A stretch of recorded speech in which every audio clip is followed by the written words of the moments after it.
count money, man. Stack riches. Trying told him I'm a beast, bud. What's up, gang? Welcome to the G.R.I.N.D. Simon Arias here. Get ready, it's a new day. What's up, gang? Welcome to another episode of the G.R.I.N.D. Get ready, it's a new day. We got Big Perm in the house. What's up, y'all? And we got Tom Manning in the house. Write the name down.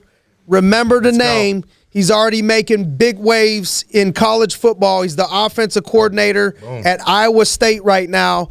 It's not uncommon to see them in the top 10 ranked internationally now. I watched them beat 2 top 5 teams in the nation recently in the last few years since Tommy's been there. Nobody wants to play Iowa State, and I don't remember them being this big of a threat until you guys, kind of came on the scene over there in Iowa. So first of all, Tommy's a high school teammate of mine. We won a state championship together. Tommy was a captain and center on the offensive line, and just a beast to play with. What school was it? It was Ursuline. We went to Ursuline together. But welcome, Tommy, and thanks for spending some time with us early this morning on the G.R.I.N.D., brother. What's happening?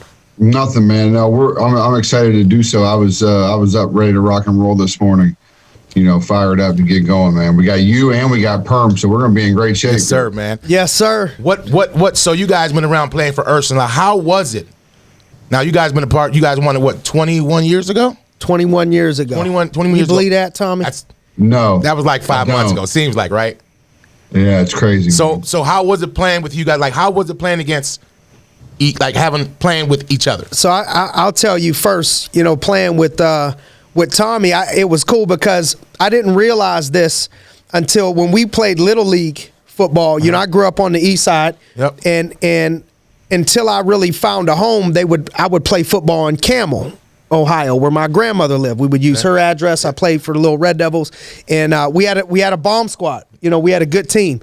And so in Little League, if you got one star player, you could kind of really start to dominate, other teams with one, star player. So I remember anytime we played Tommy's school, he was like me. He lived on the north side of Youngstown, but he went and played at Liberty, which was next door. Yeah. And so I remember number 6. Didn't you wear 6? You better Tommy? believe that. I still remember that number 6 because we were so juiced up, man. They had us watching film like at young kids, like overboard, aggressive football. You know what I mean? And I'm watching 6, and I know anytime we played Liberty, there was going to be this big ass number 6 in the backfield. They had Tommy in the backfield. He was the kid that was, we had weight classes. Yeah. You were supposed to be under a certain weight. He would be the dude with like trash bags running around and like barely making the weight, just too big. And then he's in the backfield. So he was a beast, at running back, playing when we were growing up, and both of us had, good teams on the Little League. And then we came to high school together. Mm-hmm. And I ended up putting 2 and 2 together, realizing this is the same person. But now he's on the line, and so Tommy was a grinder, very, very gritty. He was somebody that was going to play every snap, every quarter, even if his shoulder was falling out of whack or his leg was jacked up. Like no matter what, you knew you could count on him, even if it was only for those 3 hours. If he couldn't walk for the next week, he was going to make it for those 3 hours, you know what I mean, somehow.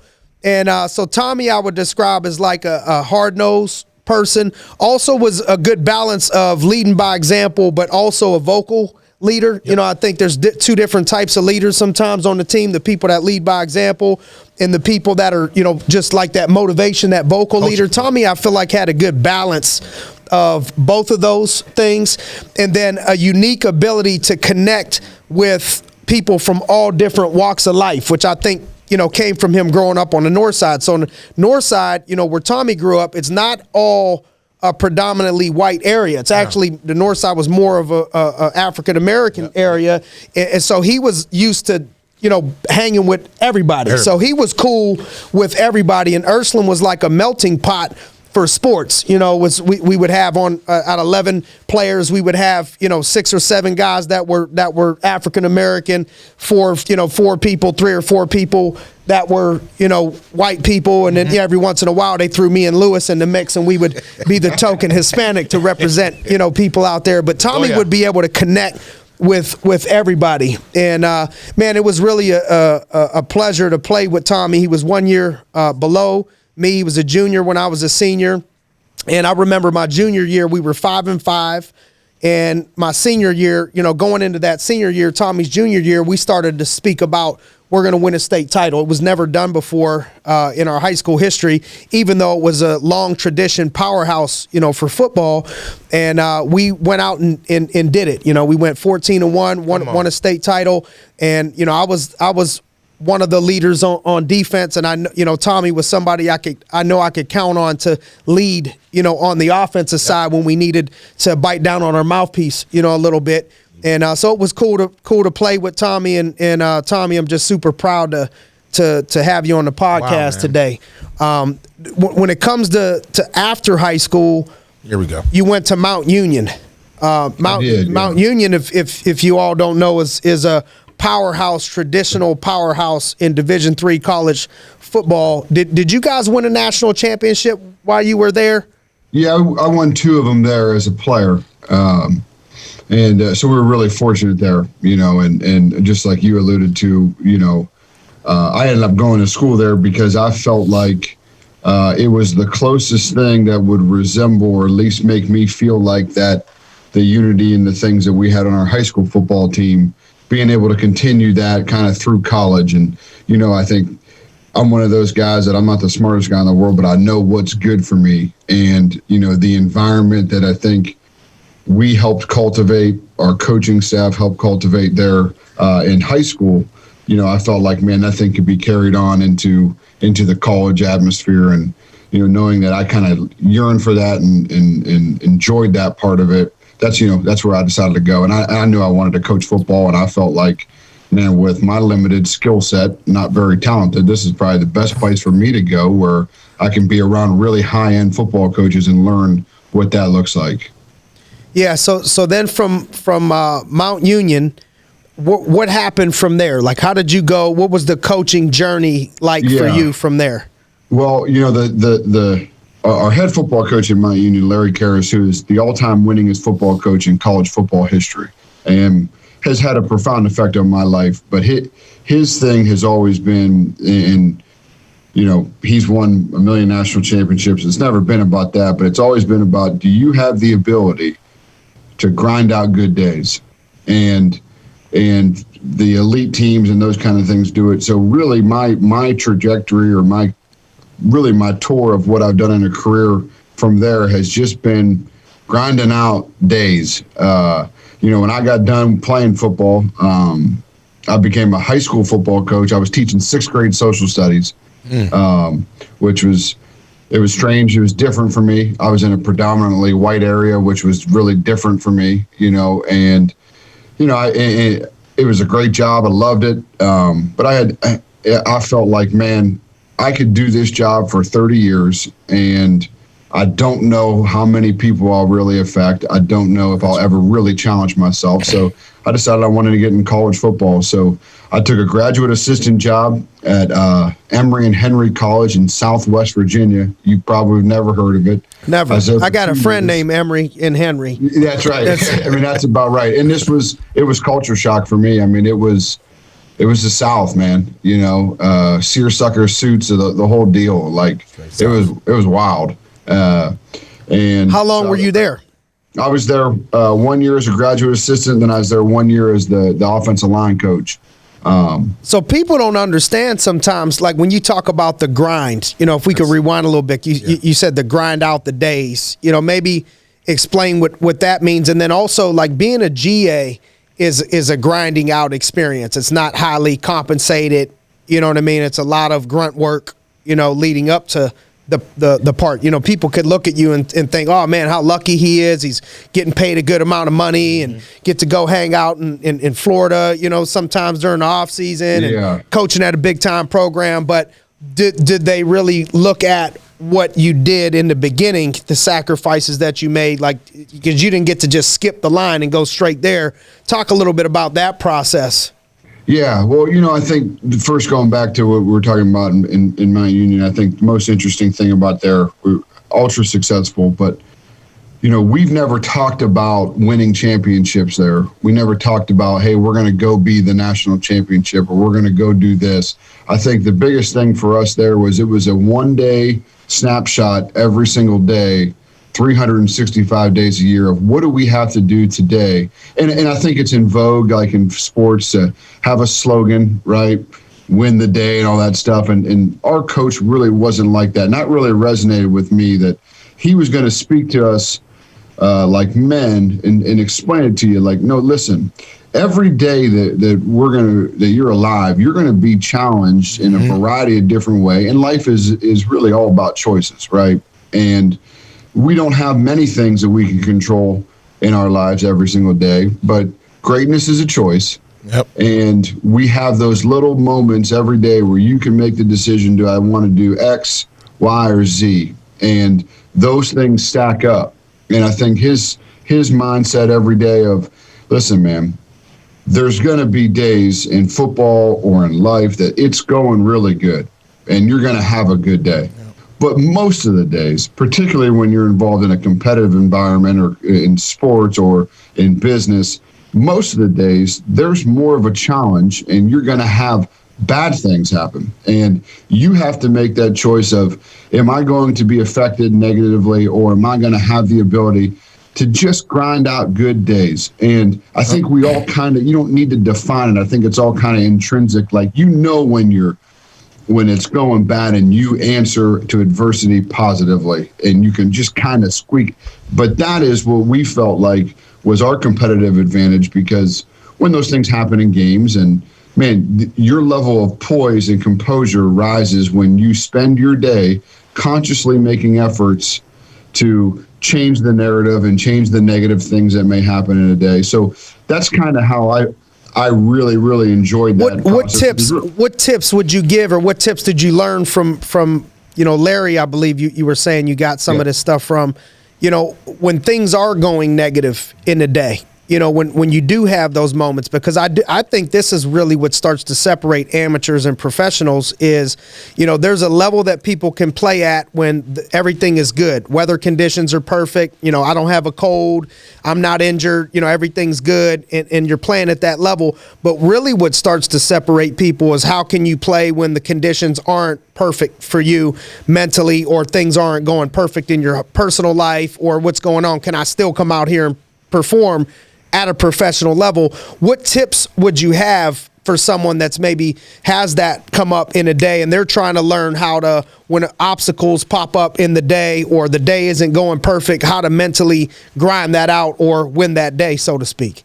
Yeah, I think it goes into buckets. I think the first thing is do you actually have the ability to control the situation, right? Because we can control what we can control. Right. And what we can't control, that's great, man, right? And there's some things that's going to be how it is. So when you can't control the situation, it's going to be how your response is, right? And then secondly, I think and I think this is something that really gets missed, which I think will kind of lead us into the next thing, but, it is, don't skip steps along your process of your growth and development in your profession or in your personal life. It's like if you have a relationship and you don't spend the time pouring in the things that you need to pour in and learning, man, when there's a little bit of adversity, it's probably gonna shatter, right? Well, yep. Same thing goes in my profession.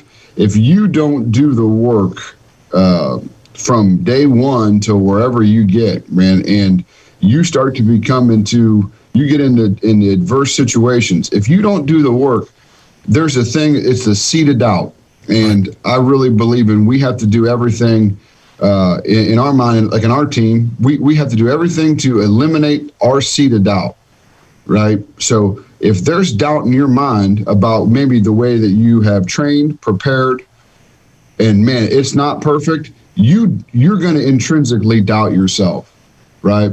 But the guys, you look at like guys like Tom Brady and all those guys, like their level of preparation is it's so strong that they are able to have poise and they are able to calm down because man, they've created the seat of doubt in somebody else, right? And I to me, I think that's like the biggest biggest deal ever here is that we want to make sure that we're doing everything in our power in terms of preparation, right? So you can make great choices to kind of get back to what we're talking about, because choices are going to be ultimately the things that are going to get you out of bad days.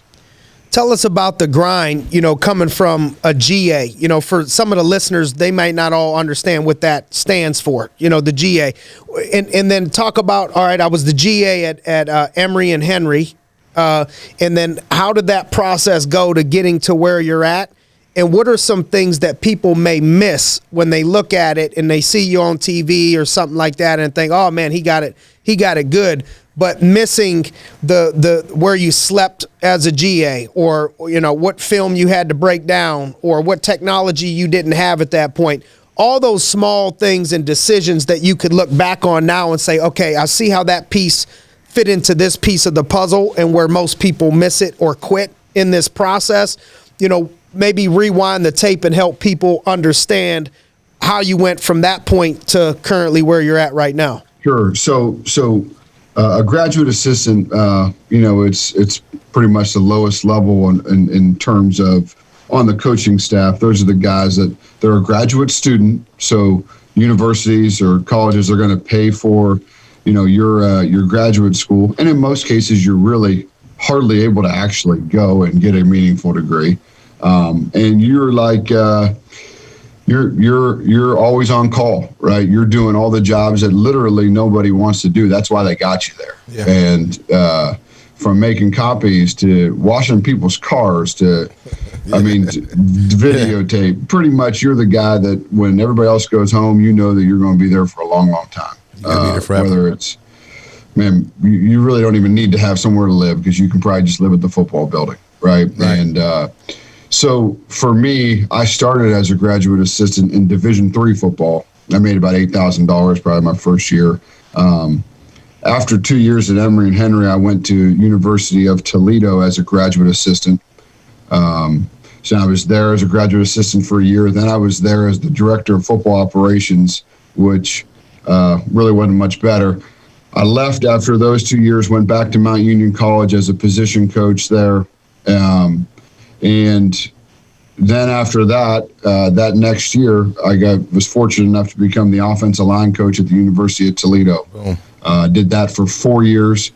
Then I got the call to come to Iowa State. I was the offensive coordinator for 2 seasons. I left for 1 year, went to the Indianapolis Colts, coached there, and then I've been back here now for 2 seasons. So a lot of houses, a lot of moving. Yeah, I bet, huh? Yeah, there's a lot that goes into it, but I think this is a profession that it's a very interesting profession. I think number one, there's a lot of people don't really know the reason that they get into it, right? And I think you just kind of mentioned it. I think at the highest levels you can make a really good living, and I think that's and you can be in your own world. You can be important and famous in your own world. Mm-hmm. In the college football world. And I think a lot of people, particularly young people, man, I really want to be a coach. I want to go, I want to coach, I want to coach, I want to impact people. That's what you hear a lot as young people coming in. And, I always ask them, I said, well, great, man, I got a really good Division III job that I can get you. Well, I don't really want to do that. Oh, okay. So you don't just want to coach. You want to coach and make a lot of money. And that's fine. That's okay, right? So, but I think the things that happen on the high end of this, they give the people the illusion that you have to, it's about this, that, and the other. And so for me, it was really never about getting to a certain place or a certain level. And our head coach here, and I believe in this greatly, his thing is that, greatness isn't just for the chosen few. And, knowing where we came from and maybe some of the advantages or disadvantages that we had growing up, I felt like, man, I I can go do something. And if I'm willing to do the things that no one else is really willing to do. Got it. Come on, that's the key right there. You got it. So you're talking about, I'm talking to kids, they want to coach, and I got this D3 deal lined up Ready for to you. go. No, I don't want that. No. Same in my world. You know what I mean? They'll see it. Everybody wants to run the company before they want to do, right?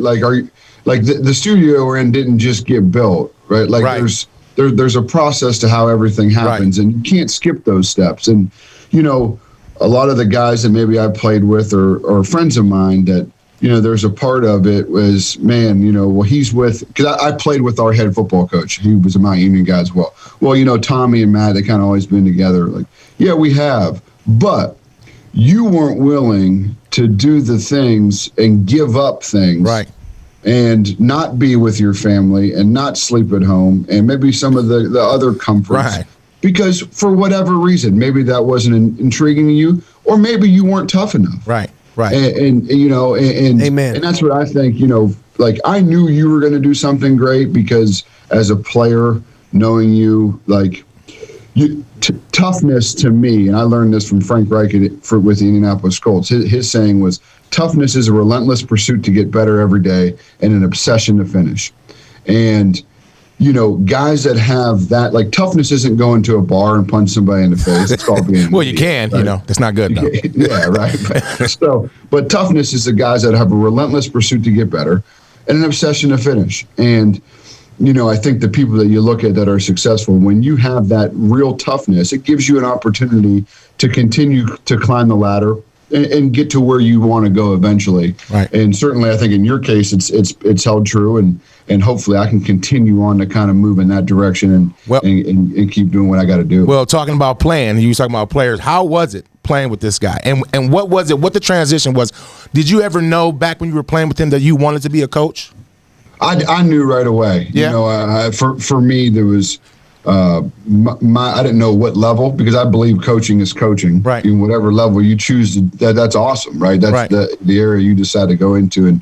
And we had a tremendous high school football coach, and he had a huge effect on me. But playing with Simon was really unique because I knew who Simon was growing up, and so you knew him prior. Yeah, he was the idiot running around in Little League with his number shaved in his head. At one point he had like a little Jerry curl. So he was all swagged out. Always playing the game, and I'm the opposite. Yeah. So that's why me and him got a little yin and yang. Like he's gonna have it all on. He's gonna have 35 wristbands on. And I'm just gonna go play. That's just how we do it. You know what I mean? But so for me, where I appreciated Simon the most, was Simon was a guy that had extreme confidence in his own abilities, and was able to pull or place confidence into the people that were around him. Yeah. And that's empowerment. And it was particularly from the defensive side of the football, and where I enjoyed Simon, where he made me better and challenged me was, Simon was going to run his mouth in practice, right? He was going to. What are some of the things he said that got you fired up? Well, I don't know if you can swear on this podcast or not. Absolutely. Yes, you can. Go ahead. Yeah, say it. Simon's the guy that he's the ultimate shit talker. There you go. So we're practicing offense versus defense, and there's a lot of good players on both sides, and he's going to, you can barely see him over there. He's so short. He's barking and the whole deal. And, I loved it because I'm a highly competitive person, but I think he's the kind of guy that he empowers people by reaching deep down and finding their competitive spirit and challenging them, right? And competition, breeds success. So we had a team of really talented people, and then it's run by this guy on defense that he has different ways to motivate people. He's either ripping ass on some of the guys, some guys he's pulling up, and then some guys, like me, he knew that I was going to bring it every day. Right.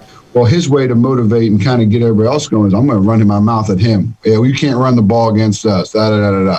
And I'm the same exact way. Right. So you're going to show him. Two very different people from very different walks of life, but we're pretty similar. We're trying to kill each other every day. And I think those things really help. And then I think that probably the most profound effect that Simon had on our football team was, he did allude to it, we did have a melting pot of people, right? Kids from all different walks of life. And I think the thing that Simon did, which was really unique, is he was a guy that brought love to our football program. Okay. And it was a different kind of, like, he brought, hey, I love you, and we have a desire to be different. Family right? type thing, huh? Yeah, like, we're going to be different than everybody else, because it doesn't make sense why all these kids from different socioeconomic backgrounds, from different races, from different ethnicities, why we should all be so close and be together.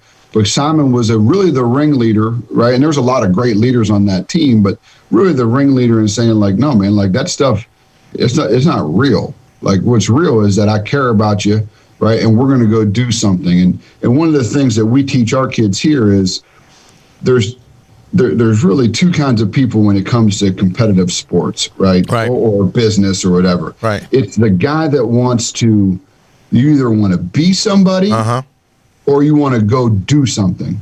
And we prefer people that want to go do something, right? Like, we don't want to be anybody else. We want to be the best version of us, and we want to go do something. That's right. And I think that's the one thing that Simon really brought on our football team, was he was a guy that was really able to tap in and say, hey, listen, I don't care who you are, where you're from, what you're about, right? I'm going to get to know every one of you guys, and we're all going to get to know each other, and we're going to go do something. Let's go. And I think it was a very, very driven mindset, and I don't even know if we knew what we were doing right at that age. Right. It was just, it just felt right.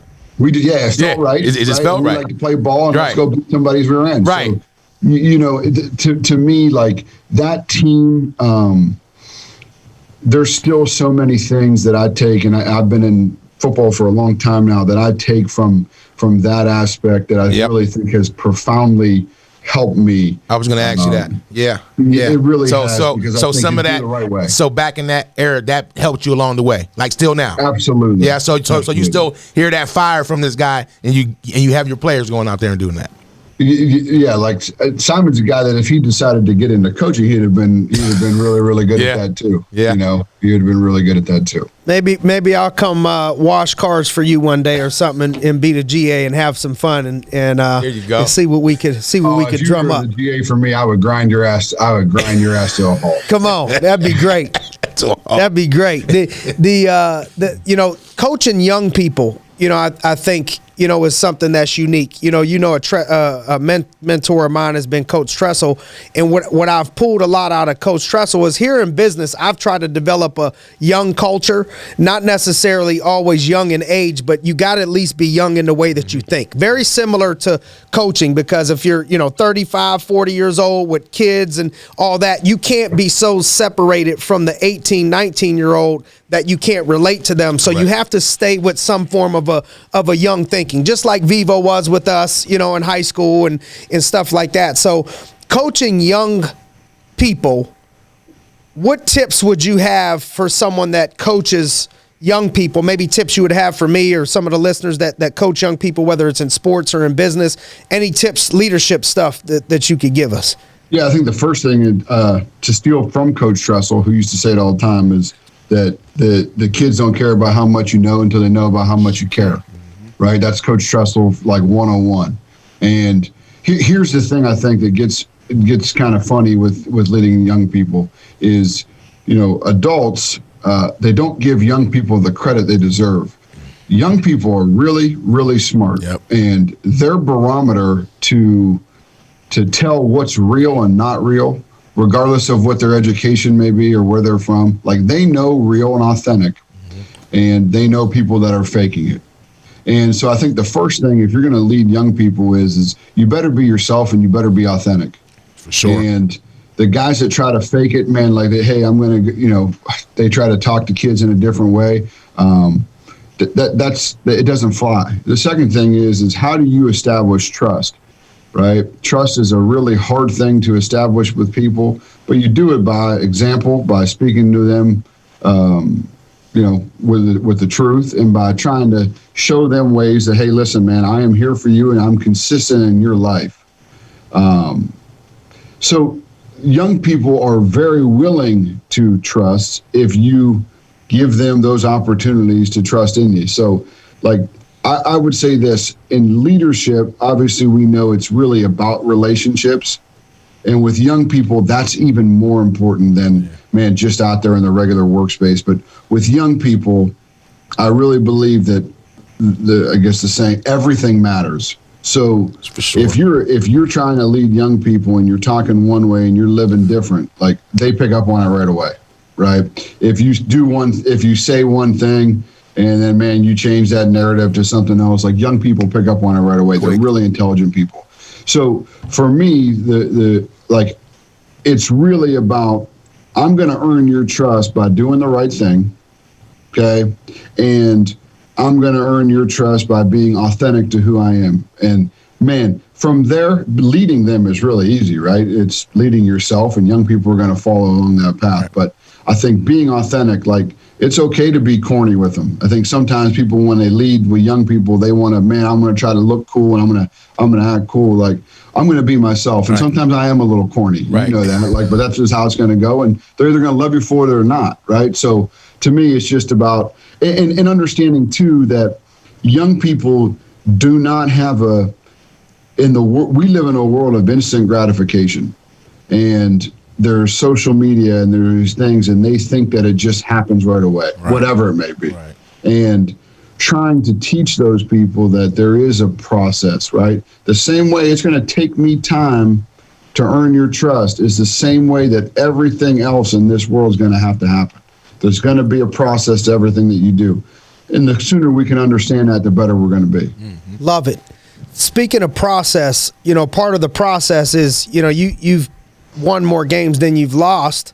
But when you take a loss, and you got critics, you got people pointing fingers, you got people talking shit, especially when you're coaching at that high level. You can't keep 100,000 people happy, or millions of fans that are Iowa State fans happy. There has to be some critics, you know what I mean, and some mental thoughts or feelings even from the players if you take a loss, or maybe back-to-back losses.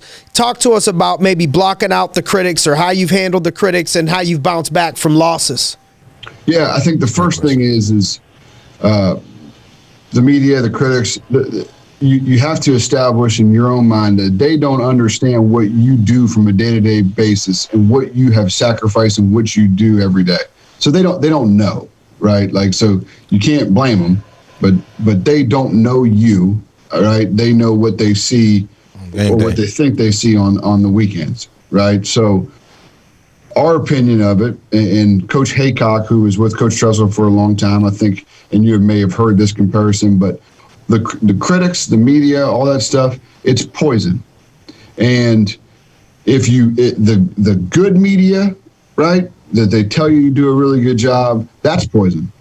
The bad media, when they tell you do a really good job, that's poison. It's all the same. And the more you drink it, the quicker you're going to die. Both poison. And so both poison. We got double poison. Wow. Right. So, so you don't listen to those guys, right, when they tell you that you did really bad, right? Like, okay, cool, man, right? You don't know. So you shouldn't listen when they tell you that you do really good, right? Because they don't know. And it's not for, like, what is it? What are critics, right? Like, what is when the media writes something bad about you? It's not, the intended audience isn't you. It's for the people to read, right? So if you're reading it, you're crazy, right? Those people don't know what you do anyway.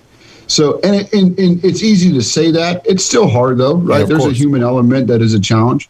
But I think you always got to go back to, like, am I doing everything in my power to help our kids be successful, right? Am I doing everything in my power to make sure that, man, I can lay down at night and look at the man in the mirror and say, man, you did everything you possibly could, right, under the best of your effort to give our team a chance to win. Okay, man, I studied as hard as I could. We went through our game plan as hard as we could. I treated the people the right way this week. If you can do that, the rest of it all falls in place. Right. right? Like, because it doesn't matter. Like they can say whatever else they want. And then, again, I think like my dad used to say it. And when I was a kid, I thought it was the cheesiest and corniest thing of all time. Every day before we go do anything, you go to a game or whatever, and he would say, hey, listen, do your best and have fun. And I thought it was the cheesiest, corniest thing growing up. Now that I'm a little bit older, like it really still comes down to, did you do your best? Like, did you try to do everything you could in your power to do your best you can, and you try to have a little bit of fun doing it? Simple. Right? And I think that's what I'm really good at doing. I might not be good at everything, but I'm really good at trying really, really hard. And I'm really good at having some fun. We both that's something we both had in common, is I think with our size. And I see the last time I saw you, you looked like you were skinnier, but I remember you were a lot bigger. You know what I mean? Like playing O-line, you know what I mean? You had to get up to 250, 260 sometimes. And I think I saw you, at like 190, or something like that. The linemen try to get skinny. A lot of my friends I played college with that were like 300 pounds, they slimmed down. And a lot of the skill players that were skinny, they got fat, so it's confusing. But I know me and you we would both play bigger than our size. We would make ourselves bigger than we were. We would play bigger than we were. We would put extra effort in.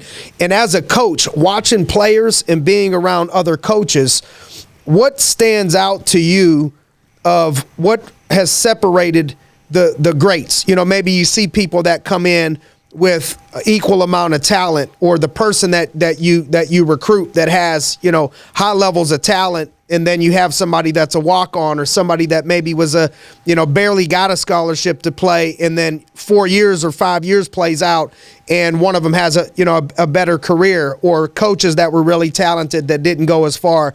What things stand out to you about the ones that make it and elevate their game versus the others? Yeah, the first one I think is focus.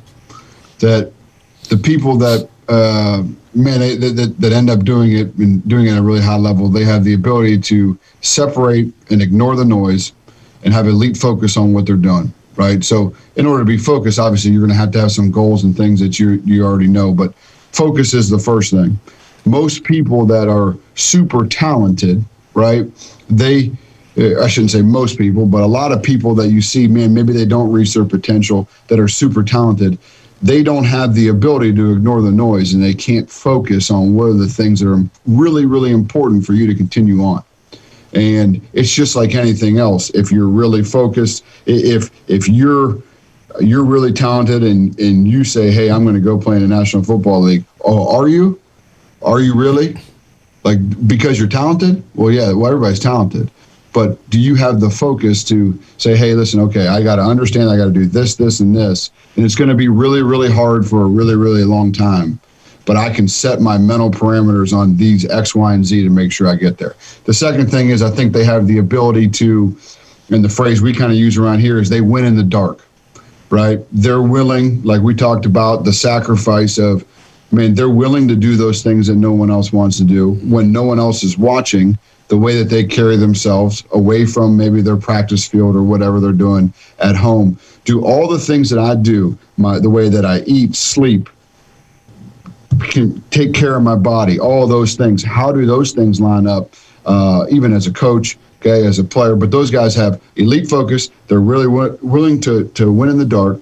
And I think the third thing is intelligence, right? And not saying IQ, like, I'm smarter than that guy.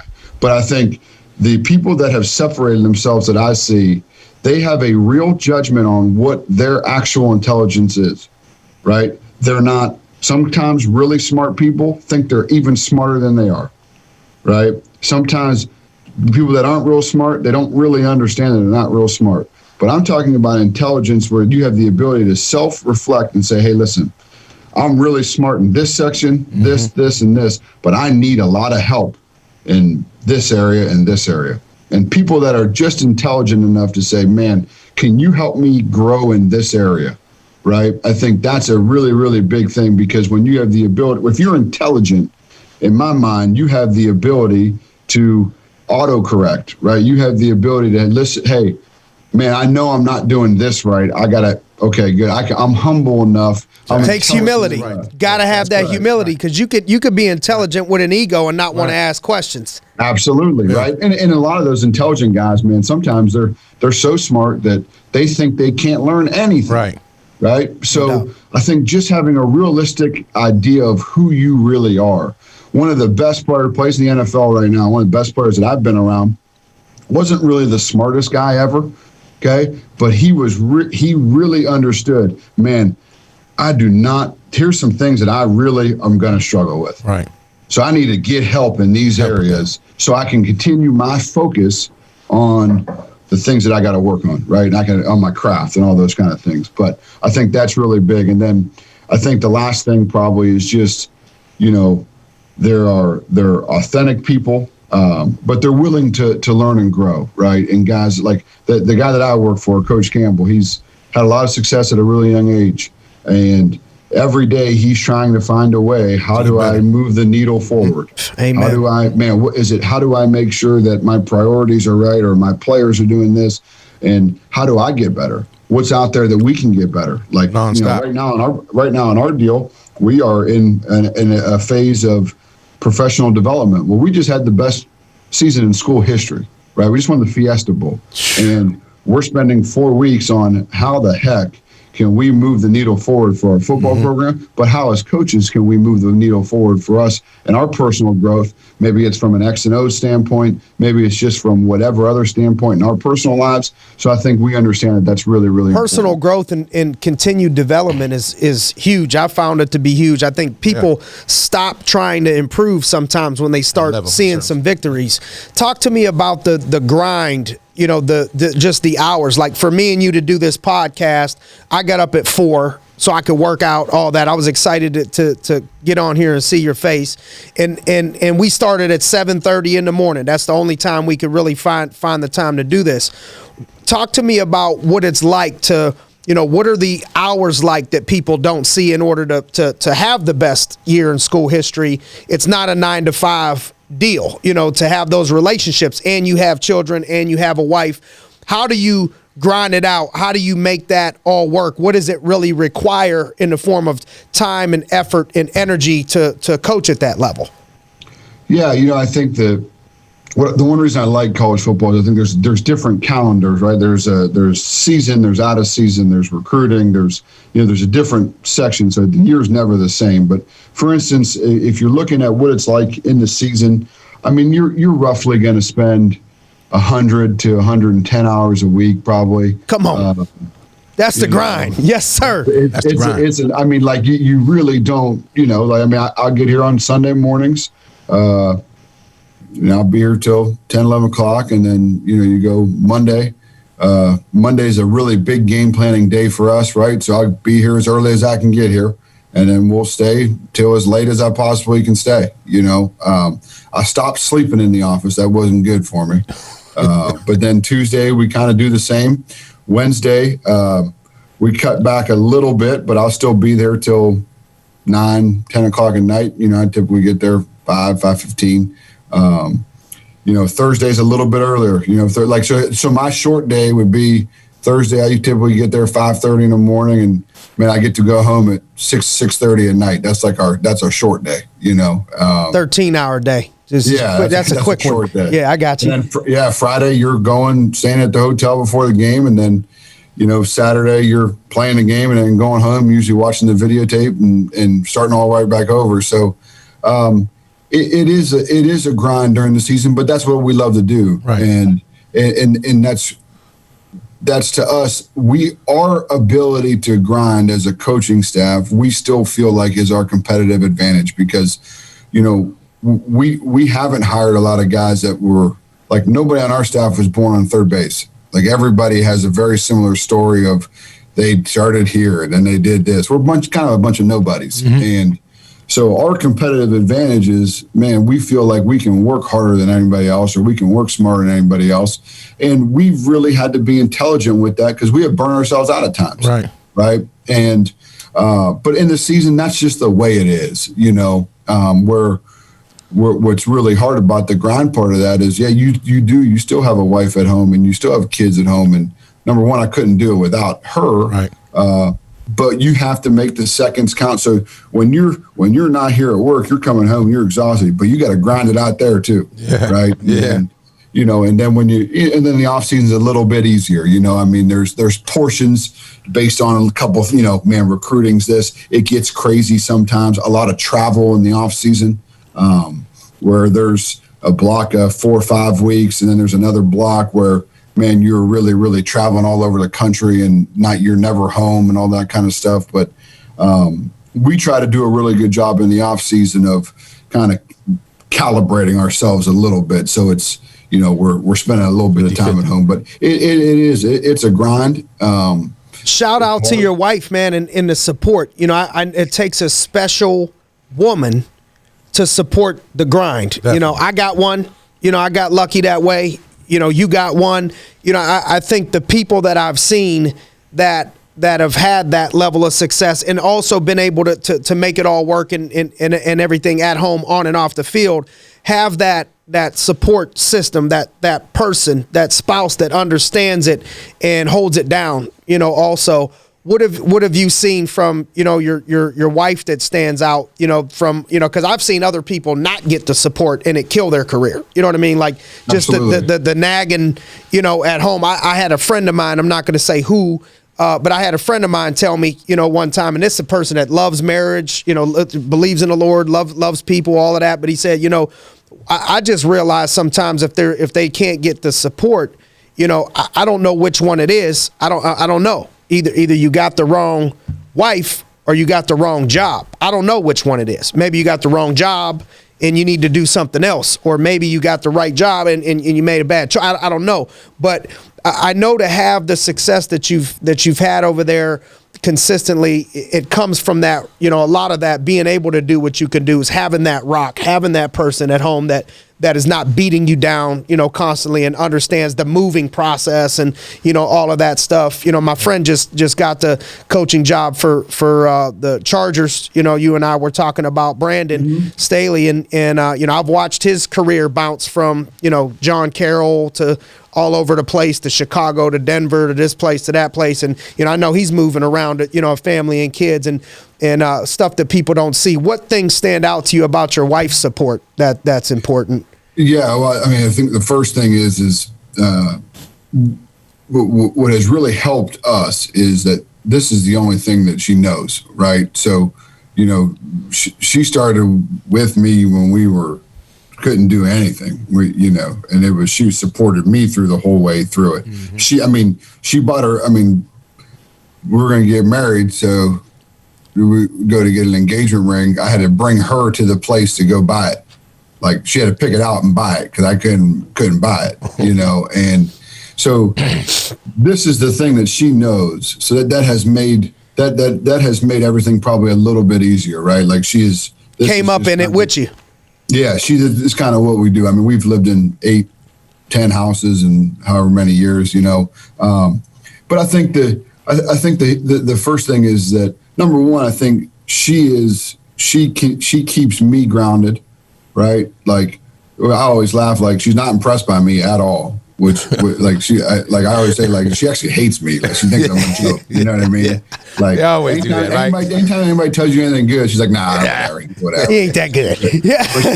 But she's got a really great sense of humor in that sense, right? Like, she really enjoys the people, and as much as you can get them involved in your work as well, right? Like, she's going to be involved in our players' lives, right? Because, man, it's really important. It's really important to make sure that we have our kids at our football facility, and we really, help work on that in family environment. But I think the biggest thing is I'm so fortunate because I was able to find and marry a woman that, number one, is independent. Her identity is nothing to do what I do for a living or me. She's an independent and strong, and she's got things that she does and she wants to do, right? And go ahead and do them, man.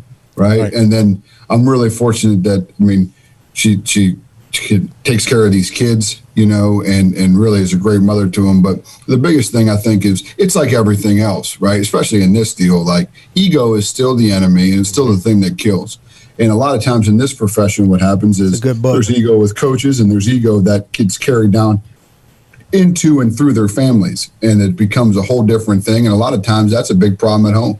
But if I come home early, my wife's like, "What are you doing here?" Like, I don't know. I got home early. Aren't you happy to see me? She's like, "Oh, I thought something was wrong." You know what I mean? Like, that's just how it is, man. Love it. That's just how it is. Love it. What's one of the, as being a coach, what's one of the wildest plays that you've seen, man? The wildest plays that you, Oh boy, I've seen some crazy ones. It'd probably go back to Mike Capizello calling plays at Ursuline freshman team. Yeah. But I don't know. I've seen some crazy ones. You know, I've seen at one point, I think at Toledo, we picked off a pass. We're running it for a touchdown, fumbled it. They picked it up, and Missouri ran it for a touchdown. I mean, that was a heartbreaker. That was a bad one. But if you got any trick plays, Perm, like, you let me know. You draw it up on a napkin or something. I got you. Get that thing over Let here. Perm call the play. Hey, We'll just call it Perm. Perm play. The Perm play. Perm play. Yeah. Wrapping it up. You know, last two quick questions. Who are the three most influential people that have had an impact on your life, you know, maybe in leadership or coaching, and why? What did you learn from those people? Yeah, I think the three most influential people, like, and I'm going to answer this kind of as one, like, I think my mother and father, or I'm counting that as one because I'm allowed to, right? Yep. But I think, when you talk about what is the foundation of anybody that is going to be successful, is still your work ethic, right? And do you have the ability to transcend where your talent levels are because you're willing to work harder than everybody else? And I think growing up in a house that was really important, watching my father do it, watching my mother do it, and then doing it by still treating people the right way, huge, profound influence on my life.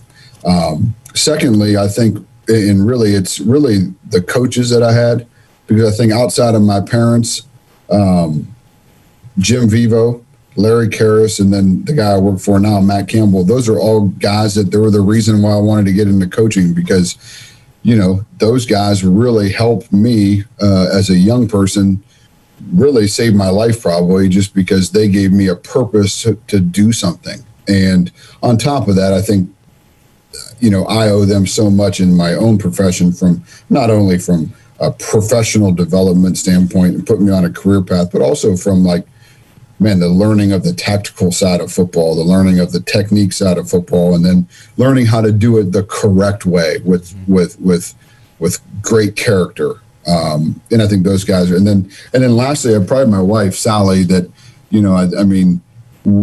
just what we were just talking about, being able to, put up with me, like, in general, and then Amen. Amen. I hear that. You know what I mean? It's Amen. on now. And then, yes. and then on top of that, I think when you look at just, what is required of this job and raising the kids, like, it's a challenge, and so I think those three people probably just seeing the way that they've handled themselves and really have helped me. That'd be probably my answer. Love it. So, last, if people are looking to, athletes are coming to look to play at Iowa State, what you guys have just continued, like you said, won the Fiesta Bowl. I've watched you knock off some powerhouse teams. You're putting people out in the NFL. What can they expect coming to Iowa State? If they're looking to go somewhere and they want to come play for you, what could they expect to coming there? And then how would someone be able to follow? I know you don't have a lot of time for that stuff, but maybe social media or something. If somebody wanted to follow, you or your program, how would some of our listeners be able to kind of, follow your journey? Yeah, I think if someone was interested in our program, what you get, I think we're a little bit different than everybody else. We're not a football factory, and we don't want to be a football factory. We are still about developing a culture of high character young men that have a passion to play football and want to have a lot of fun and get a meaningful education. And it sounds cheesy and sounds corny, but you can win that way because we're doing it right now. You think if you came to our place, you'd see, like, man, these guys, they work now. Like, they grind, and they're great human beings. But as far as to follow me, I think I'm at Coach Tom Manning on Twitter and Instagram. But Twitter is the best way, at Coach Tom Manning.